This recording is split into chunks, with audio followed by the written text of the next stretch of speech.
Assalamualaikum warahmatullahi wabarakatuh. Halo teman-teman, di sini saya akan menjelaskan beberapa materi tentang etika akademik dan bisnis. Yang pertama, ada hak dan kewajiban mahasiswa.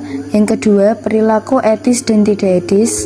Yang ketiga, ada etika pergaulan. Yang keempat, ada etika berpakaian. Yang kelima, etika berkomunikasi dengan dosen dan sesama mahasiswa.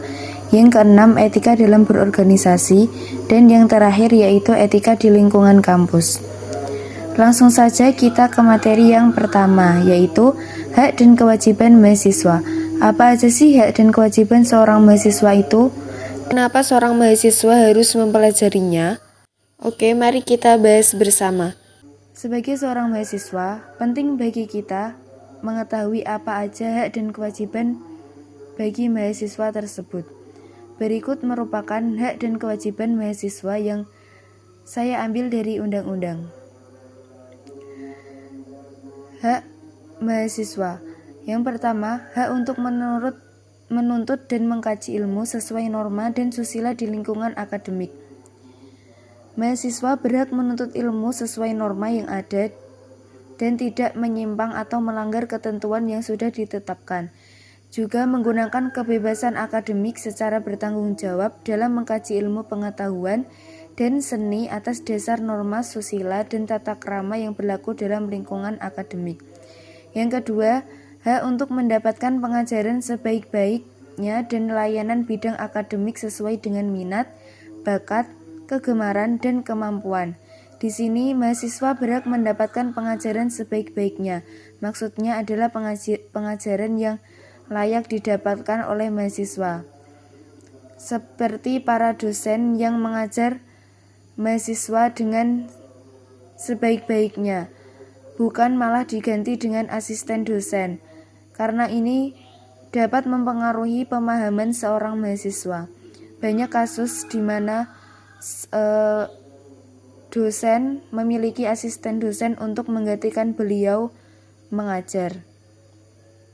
Yang ketiga yaitu hak untuk memanfaatkan fasilitas perguruan tinggi dalam melancarkan proses belajar. Mahasiswa mempunyai hak untuk menggunakan atau memanfaatkan fasilitas dalam melancarkan proses belajar seperti menggunakan komputer, mic, dan proyektor untuk presentasi. Yang keempat yaitu hak untuk mendapatkan layanan informasi terkait program studi yang diikuti dan hasil belajar. Mahasiswa berhak mengetahui seluruh informasi tentang program studinya dan bagaimana hasil belajarnya selama di kampus. Yang kelima yaitu hak untuk mendapatkan bimbingan dari dosen yang bertanggung jawab atas program studi yang diikutinya dalam menyelesaikan studi. Sebagai seorang mahasiswa berhak mendapat bimbingan yang bertanggung jawab dari dosen untuk melancarkan dan menyelesaikan program studi. Biasanya ada mahasiswa yang mau bimbingan tapi dosen sulit ditemui atau dihubungi. Jadi mahasiswa bingung kapan selesai studinya. Yang keenam yaitu hak untuk memanfaatkan sumber daya perguruan tinggi melalui perwakilan atau organisasi kemahasiswaan untuk mengatur kesejahteraan, minat, dan kehidupan masyarakat. Di sini, mahasiswa berhak mengikuti organisasi kampus yang tidak bertentangan dengan ketentuan perundang-undang dan tidak mengganggu perkuliahan. Banyak kasus di mana mahasiswa yang salah memanfaatkan organisasi, seperti contoh mahasiswa yang terlalu sibuk terjun organisasi sampai kuliahnya berantakan. Dan ada juga mahasiswa yang jarang masuk kelas padahal di kampus karena banyak menghabiskan waktu di organisasi. Selanjutnya yaitu kewajiban mahasiswa. Yang pertama, kewajiban untuk mematuhi semua peraturan yang berlaku di perguruan tinggi. Wajib bagi mahasiswa untuk mengetahui peraturan yang sudah ditetapkan perguruan tinggi. Ya, kita sebagai mahasiswa tidak boleh melanggar peraturan-peraturan tersebut. Yang kedua, kewajiban untuk menjaga nama baik perguruan tinggi. Seorang mahasiswa wajib menjaga tutur kata, perilaku, tata krama untuk menjaga nama baik perguruan tinggi. Jangan sekali-kali melakukan kesalahan yang menyimpang atau melanggar dan membawa nama perguruan tinggi, karena itu akan berpengaruh kepada image perguruan tinggi. Yang ketiga, kewajiban untuk ikut serta dalam memelihara fasilitas, ketertiban, dan keamanan perguruan tinggi. Mahasiswa wajib memelihara fasilitas kampus dan tidak boleh merusak, menghilangkan, bahkan membawa pulang fasilitas yang ada.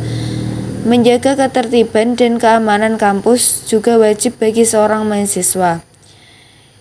Yang keempat yaitu kewajiban untuk ikut menanggung biaya penyelenggara pendidikan, kecuali bagi mahasiswa yang dibebaskan dari kewajiban tersebut. Jadi, mahasiswa wajib membayar biaya-biaya tagihan seperti UKT dan biaya lainnya. Selanjutnya, kewajiban untuk memelihara penampilan sesuai statusnya sebagai mahasiswa. Mahasiswa wajib berpakaian atau berpenampilan yang layak, seperti berpakaian sopan selayaknya orang yang berpendidikan. Selanjutnya, kewajiban untuk tidak mengganggu suasana belajar di dalam ruang kelas. Mahasiswa tidak boleh gaduh di saat perkuliahan berlangsung dan menghargai apa yang disampaikan dosen. Ketika dosen menerangkan, mahasiswa diam, mendengarkan, dan memahami apa yang disampaikan oleh dosen. Tidak boleh gaduh sendiri, ngomong sendiri, ataupun main sendiri. Materi selanjutnya yaitu perilaku etis dan tidak etis. Ngomongin tentang perilaku etis dan tidak etis, apa sih perilaku etis dan tidak etis itu? Pentingkah bagi mahasiswa mempelajari tentang perilaku etis dan tidak etis tersebut? Mari kita bahas satu persatu.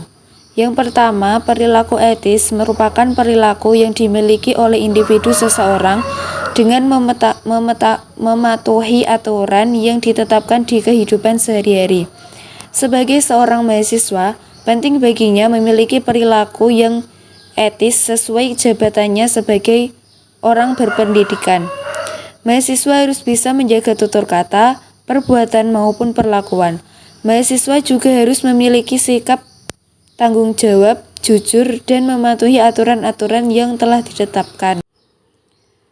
Berikutnya, perilaku etis yang harus diterapkan dalam diri mahasiswa. Yang pertama, bersikap hormat terhadap orang lain. Sebagai seorang mahasiswa, kita harus mempunyai rasa hormat kepada orang lain. Jika ingin dihormati, maka hormatilah orang lain. Terlebih ke orang yang lebih tua, seperti dosen, guru, orang tua, dan lain-lain. Kita harus memiliki sifat hormat tersebut. Yang kedua, berpakaian rapi dan sopan. Sebagai seorang mahasiswa yang berpendidikan, kita harus memakai pakaian yang rapi dan sopan untuk simbol sebagai orang yang berpendidikan. Yang ketiga yaitu menaati peraturan. Sebagai seorang mahasiswa, kita harus menaati semua peraturan dan tidak boleh melanggar aturan tersebut. Apalagi menyimpang, itu tidak boleh, harus dihindari. Yang keempat yaitu bertutur kata baik. Sebagai seorang mahasiswa, kita harus bertutur kata baik karena itu dapat mencerminkan karakter kita. Orang menilai kita dari luar, bukan dari dalam. Jadi kita harus menampakkan akhlak kita yang baik, seperti tutur kata yang baik tersebut. Selanjutnya, ikut memelihara sarana dan prasarana serta kebersihan kampus. Sebagai seorang mahasiswa, kita harus ikut memelihara sarana dan prasarana serta ikut menjaga kebersihan kampus. Kita di sana sebagai mahasiswa harus bisa ikut andil dalam memelihara sarana tersebut. Ikut menjaga karena itu juga milik kita semua. Yang terakhir ada menghargai orang lain. Ya, perilaku etis tidak jauh dari menghargai orang lain. Jika kita ingin dihargai orang lain, maka kita harus menghargai orang lain. Semua orang juga suka jika dihargai. Begitupun juga kita. Jika kita dihargai, maka kita akan senang. Materi selanjutnya yaitu perilaku tidak etis. Perilaku tidak etis merupakan perilaku individu seseorang yang menyimpang atau melanggar norma yang berlaku. Perilaku tidak etis ini harus dihindari karena dapat merugikan diri sendiri dan membahayakan orang di sekeliling kita. Perilaku tidak etis mahasiswa. Yang pertama, menyontek atau curang dalam ujian. Menyontek merupakan kegiatan yang sadar atau tidak sadar yang dilakukan seorang peserta ujian yang dapat mencontoh hasil kerja milik peserta ujian lain, menggunakan atau mencoba nyontek dengan alat bantu studi yang tidak diizinkan dalam ujian atau tanpa izin, seperti barang elektronik, HP, atau buku atau semacamnya. Yang kedua yaitu perjokian. Tindakan ini sering dilakukan oleh mahasiswa pada zaman sekarang, yang dilakukan dengan sengaja atau tidak, membayar orang untuk mengerjakan tugas yang diberikan dosen, dan penjogi terima bersih tugas tersebut. Kasus ini sering terjadi di kalangan mahasiswa. Yang ketiga, pemalsuan. Pemalsuan ini bentuk tindakan pemalsuan antara lain melakukan kegiatan dengan sengaja tanpa meminta izin yang bersangkutan, meniru, mengubah, atau memalsukan sesuatu untuk mendapat keuntungan sendiri, misalnya pemalsuan tanda tangan untuk pinjol atau yang lainnya. Yang keempat, tindakan suap menyuap, memberikan atau menerima imbalan, uang, barang, atau bentuk lainnya yang dilakukan untuk mendapatkan keuntungan tertentu secara tidak sah baik bagi penerima maupun pemberi. Selanjutnya yaitu etika pergaulan sesama mahasiswa. Sebagai seorang mahasiswa harus memperhatikan pergaulan karena pergaulan sangatlah berpengaruh pada diri kita. Pergaulan yang baik akan membentuk karakter baik juga di dalam diri kita. Beberapa etika pergaulan sesama mahasiswa. Yang pertama, biasakan menyapa teman bila bertemu. Jika bertemu teman, sapalah dia, berikan senyuman terbaikmu. Seseorang akan senang jika dia disapa. Begitu juga kita. Kita kan senang ya kalau disapa orang, disenyumin orang, itu rasanya adem. Itu lakukanlah ke orang lain juga. Yang kedua, tidak boleh mengolok-olok teman melebihi batas walaupun hanya bercanda. Yang dimaksud yaitu jangan mengolok-olok teman dengan kata-kata jorok atau dengan menyebut panggilan yang bukan namanya, atau bahkan memanggil dengan nama orang tua, menghina fisik ataupun yang lainnya. Itu tidak boleh, harus dihindari. Yang ketiga, hindari ucapan yang dapat merendahkan teman, seperti pamer atau menghina fisik atau materi teman kita. Yang keempat, menghormati ide, pikiran, maupun pendapat orang lain. Walaupun kita merasa pendapat kita sudah benar, tapi kita harus mendengarkan pendapat orang lain juga, tidak boleh egois. Karena belum tentu yang kita anggap benar itu benar. Jadi hargai pendapat orang lain, hargai ide orang lain, jangan egois. Yang kelima, jaga citra sebagai orang terpelajar. Sebagai seorang terpelajar, kita harus memiliki perilaku etis karena untuk menjaga citra kita sebagai seorang pelajar.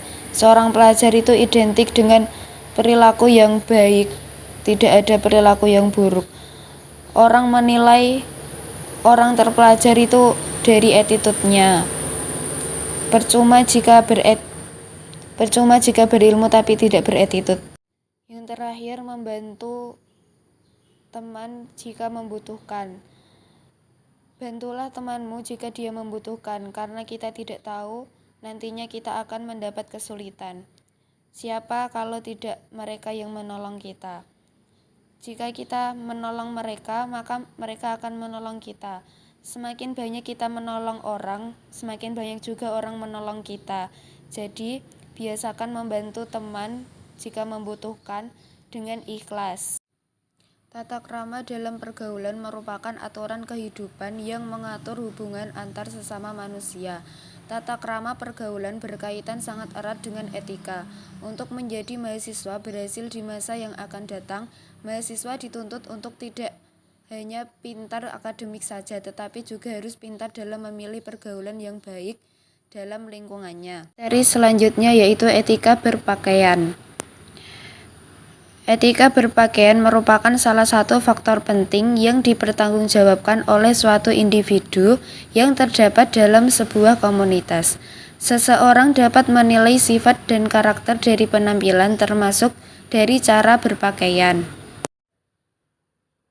Berikut beberapa etika berpakaian. Yang pertama, menyesuaikan pakaian dengan tempat. Etika mengajarkan kita berpakaian menyesuaikan tempat.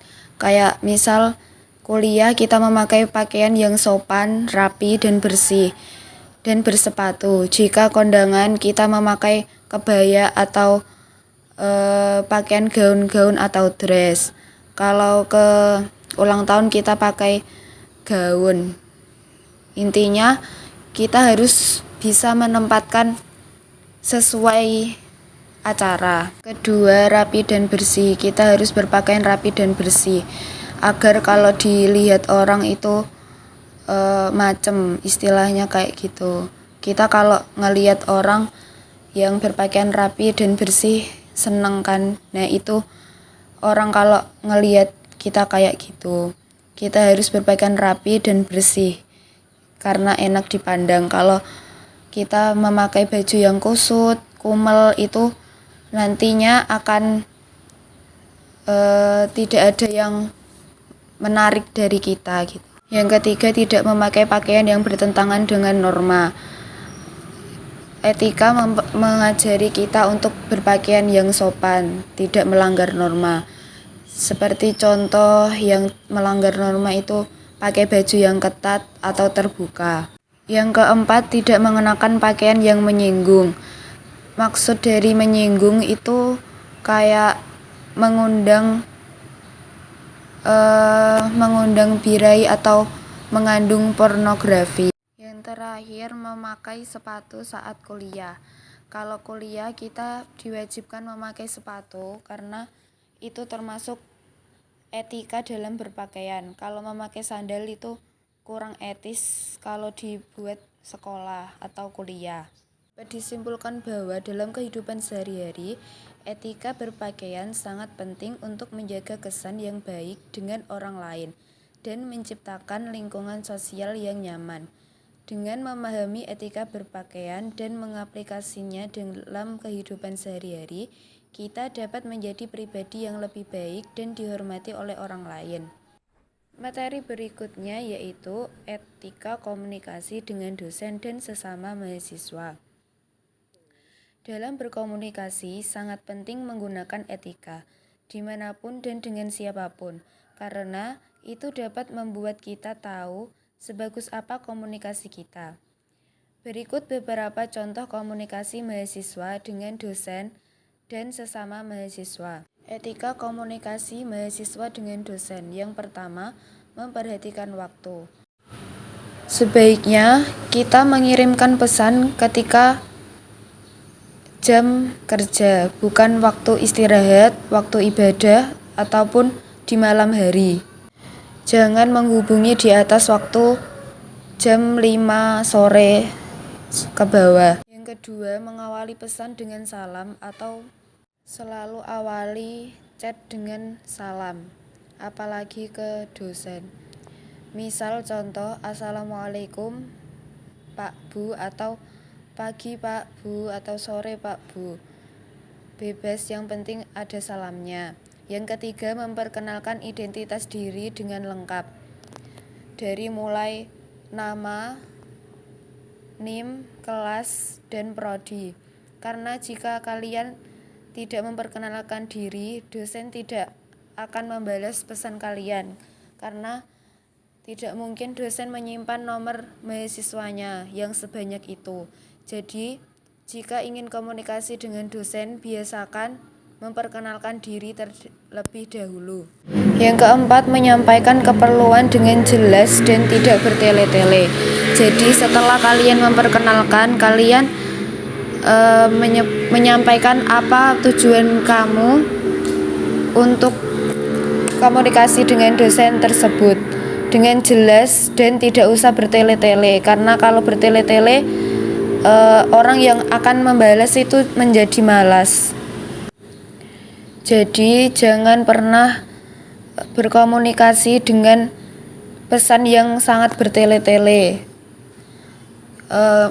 Pengalaman pribadi saja, jika ada orang yang ngechat bertele-tele, kita tidak suka. Nah, selanjutnya menggunakan bahasa yang formal dan tidak disingkat.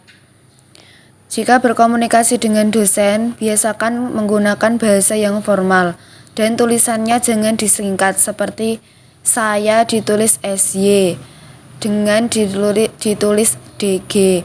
Itu sangat tidak etis dan membuat dosen bingung.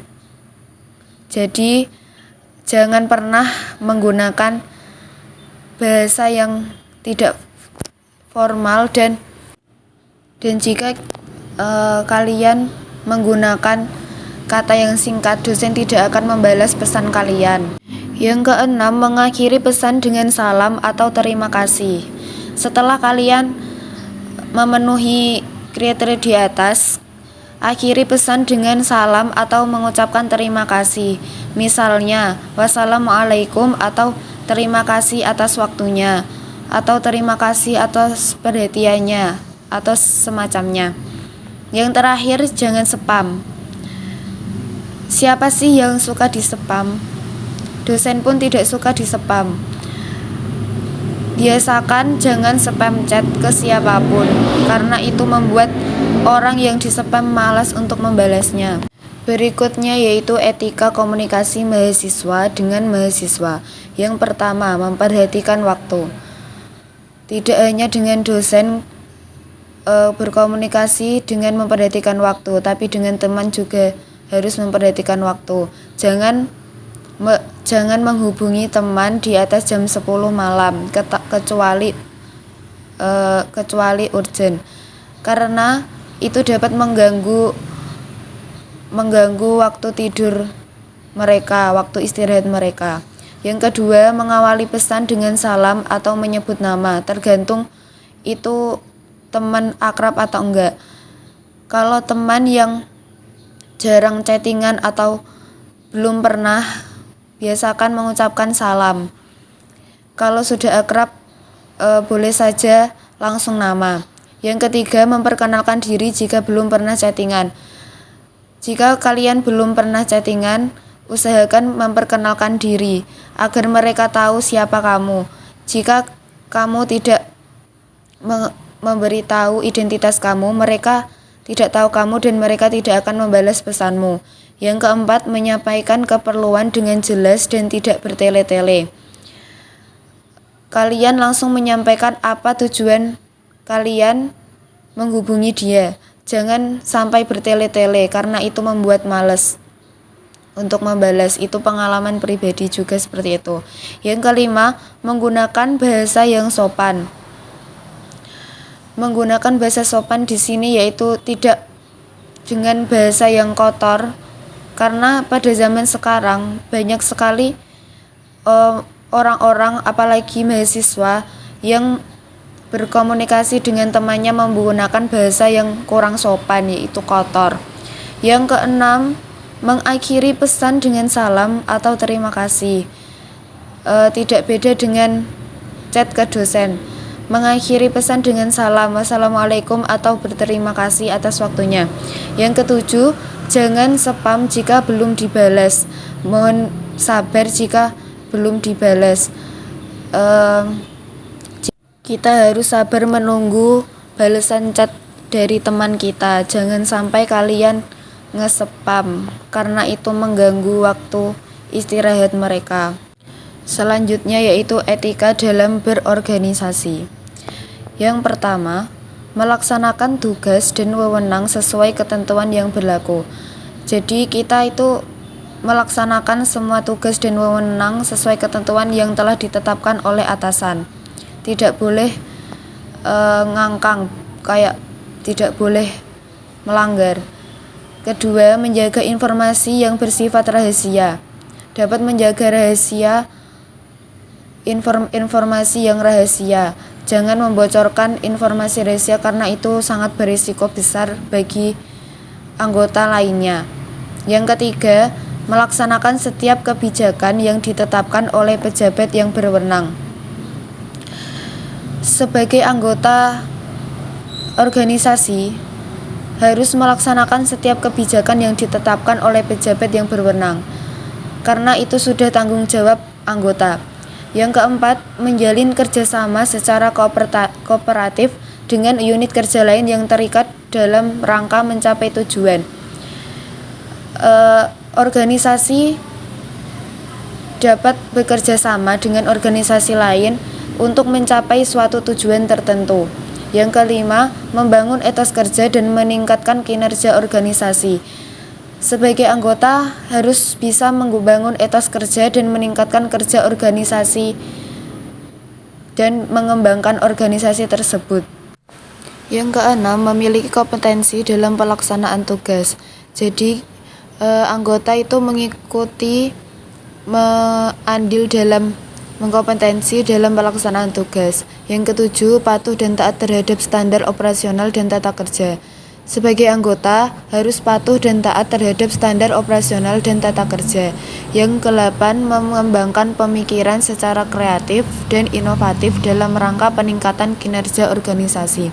Jadi, sebagai anggota harus bisa mengembangkan pemikiran secara kreatif dan inovatif untuk perkembangan organisasi di masa depan. Yang kesembilan, berorientasi pada upaya peningkatan kualitas kerja. Ya, harus berorientasi pada upaya peningkatan kualitas kerja. Berikutnya yaitu etika di dalam kampus. Etika di dalam kampus merupakan ketentuan atau peraturan yang mengatur perilaku atau tata krama yang harus dilaksanakan oleh mahasiswa. Sebagai seorang mahasiswa harus memiliki etika yang baik, terlebih di dalam kampus agar bisa menjaga nama baik kampus dan mencerminkan bahwa kita adalah orang yang berpendidikan. Berikut beberapa contoh etika di dalam kampus. Yang pertama, menjaga tutur kata, perbuatan maupun perilaku.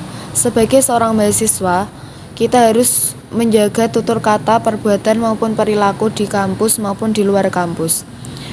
Jika di kampus kita harus menjaga citra kita dengan menjaga tutur kata, perbuatan, perilaku agar seperti orang yang berpendidikan. Yang kedua, berpakaian rapi dan sopan. Di atas sudah dijelaskan berkali-kali.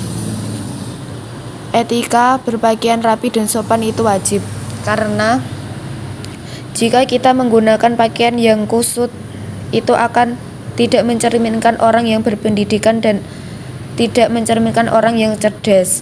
Jika berpakaian rapi dan sopan, dia seperti orang yang berpendidikan.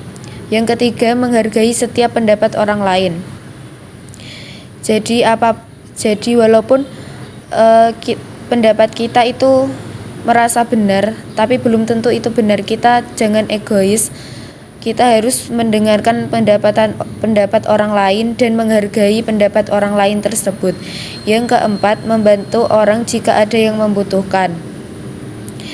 Siapa lagi kalau bukan orang lain yang membantu kita? Kita harus membantu mereka.